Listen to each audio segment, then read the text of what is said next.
The night was all but peaceful. After Andrew's outburst, we split apart and headed to our separate rooms. Space, Maddie, Octavia, and Kaylee in one room, and Ryan, Quinn, and I in the other room. Andrew slept on the couch. Spencer was gone, having left in the midst of the night. After all their bickering, he had finally left. I never thought that Spencer would ever actually leave, but he proved me wrong. But the question was he coming back? Morning came soon enough, and one by one we began to pack our stuff into the RV. I exited the room I stayed in with my bag on my back, watching as Maddie scooped up Spencer's Scrabble game and tossed it into the bag he left behind. "Hey, are you all right?" I asked her, walking past the couch. She looked towards me with red, puffy eyes, indicating she had been crying recently. Maddie sniffled, wiping her nose before nodding to me. Yeah, I'm fine. "Maddie, if there's something you wanna..." There's nothing I want to say, she said, before walking away, exiting the house. I crossed my arms, trying to think of some way to get her to open up. Hey, Anakin, could you help me over here? Octavia called. I turned around and walked down the hallway, watching as Octavia struggled to carry 2 duffel bags towards the door. I noticed she was wearing a new sheath on her back, the hilt of a blade sticking out. "New sword?" I asked. She nodded, reaching back and pulling out a shiny new katana. The blade was freshly polished, 4 kanji symbols engraved into it. The hilt was a red and black color, and the guard was designed to look like a rose. I found it in my brother's room all wrapped up. Guess I could consider it an early birthday present, she said, trying to sound optimistic. I picked up one of the duffel bags, and we headed outside, joining the others. Quinn was gathering up blankets from the house, carrying them inside the RV. "Why all the blankets?" I asked, curiously. While summer is just approaching, if we manage to survive till winter, we will require a way to produce thermal heat. I am simply preparing for the harsh weather to come, he answered. Quinn approached the 2 of us, taking our duffel bags before approaching Andrew. He handed them both to him to put into the RV, but let go of the left one before it left his hand. He stepped back, frowning as his hand raised to the bandage still covering his eye. I apologize if there was anything fragile inside, he said as he knelt down and picked up the bag again. I curse the wretched junkie with eternal suffering after what she did. No sweat, man. Andrew said as he took the bag, heading into the RV. So I've been meaning to ask, but why is he missing an eye? I pulled my crossbow over my shoulder and held it in my hands to show her. The day after we left Greenbrook, some junkies got high and tried to rob us. Andrew took care of them, but one of them shot him. In the eye? Damn, that's brutal, she said, crossing her arms. Kind of ironic that out of all of us, the one to get the life-threatening injury is the doctor. Is it bad that I want to see it? Octavia asked, a faint smile forming on her face. Calm yourself, girl. Keep your fetishes to yourself. Kaylee joked as she passed by the 2 of us. Octavia shot a glare in her friend's way, before following her inside the RV. Well, fuck you too, Daddy Kink. I chuckled, following the 2 inside the RV, before setting down my backpack and crossbow beside it. Octavia sat her bag down beside mine, and the 2 of us sat in the back. Kaylee was already sitting down, staring out the window, and Space was saving a seat for me. I sat down beside her, resting my head on her shoulder. Is that everything? Andrew asked, as him, Quinn, Maddie, and Ryan entered the RV. I nodded. "Yep, let's head out." He nodded back to me, before sitting down in the driver's seat. Octavia stared out the window at her house, her lip quivering as the RV drove down the road and around the corner. She was leaving her home behind, once and for all. 30 minutes later, and we were leaving Evansville behind. We fled the plagued city and took off down the highway, heading south to Florida as fast as we could. We had 1 night left, and it was already 1 in the afternoon. Our goal was to get there either tonight or early in the morning. I cuddled up against Space in the back, resting my head on her shoulder, as she smiled at me. When our eyes met, we both giggled. I felt comfortable around her. But not everyone did.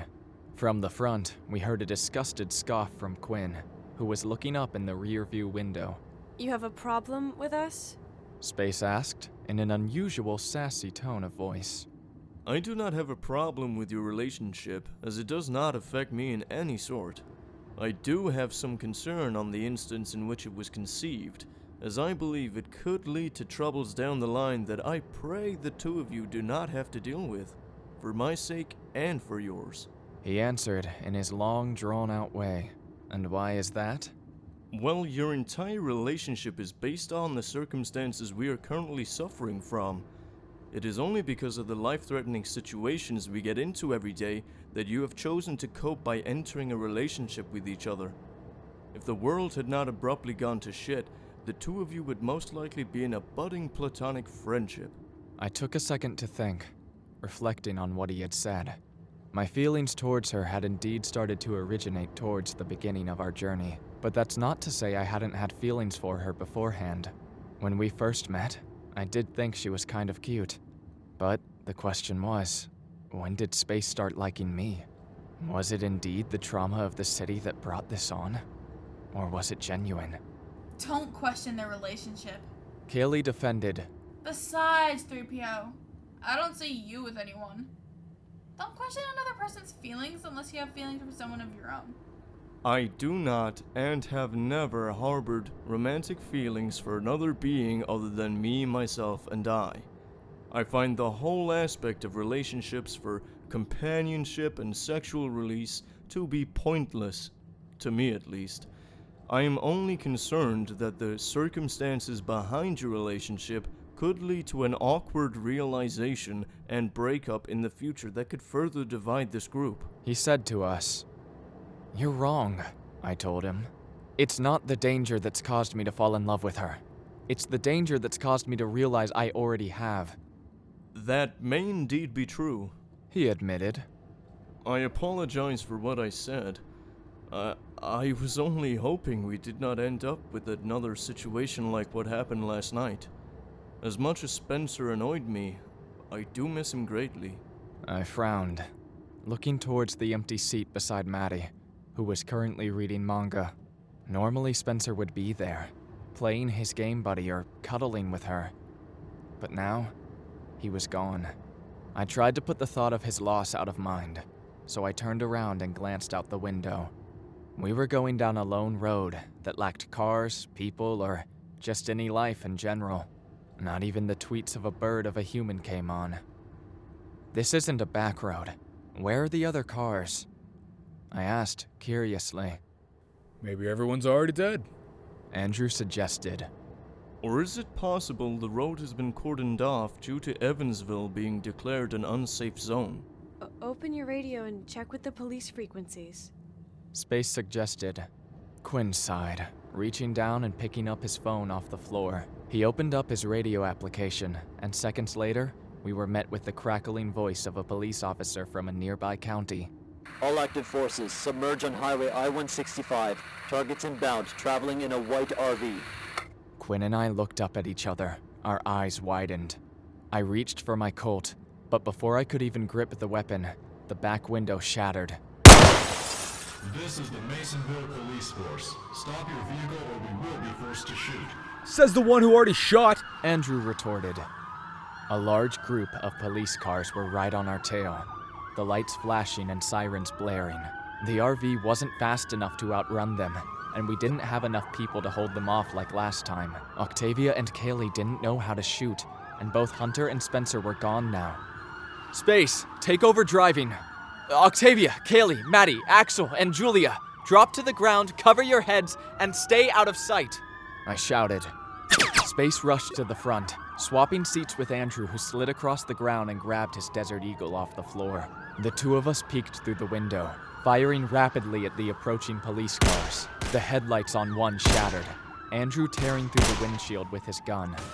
I leapt down off the seat as another bullet blew through another window. Ryan grabbed a hunting rifle off the ground and moved to the back, aiming and firing a single shot. That single shot tore through one of the car's windshields, killing the driver. The police car proceeded to swerve off the road, colliding with the tree. Nice shot, Rai. Kaylee commented, "Quinn, any faster?" I asked as I aimed and fired at one of the cars, one of my bullets shattering the police siren on one car. I'm trying to. I turned around just as Quinn froze. My eyes widened as we spotted a police barricade waiting in front of us, including several strips of road spikes. I cursed under my breath, watching as Quinn slammed on the brakes. Alas, it was pointless. Before I knew it, I was thrown against the wall like a doll. My revolver fell from my hand as several backpacks rolled on top of me, one slamming down right on my back. I groaned, rubbing my eyes in a disoriented state. What? I rolled over onto my back and looked to the side, eyeing the Colt Python on the ground. The RV was pitch black, light glistening in through the cracked window and barely illuminating the crash site. Space. And then I saw it. Space's mangled body, lying against the wall. Blood was trickling down from the top of her head, where I could see a large bloody gash from the crash. Her leg was twisted the wrong way, and I could also make out 2 bullet holes in her chest. Sarah?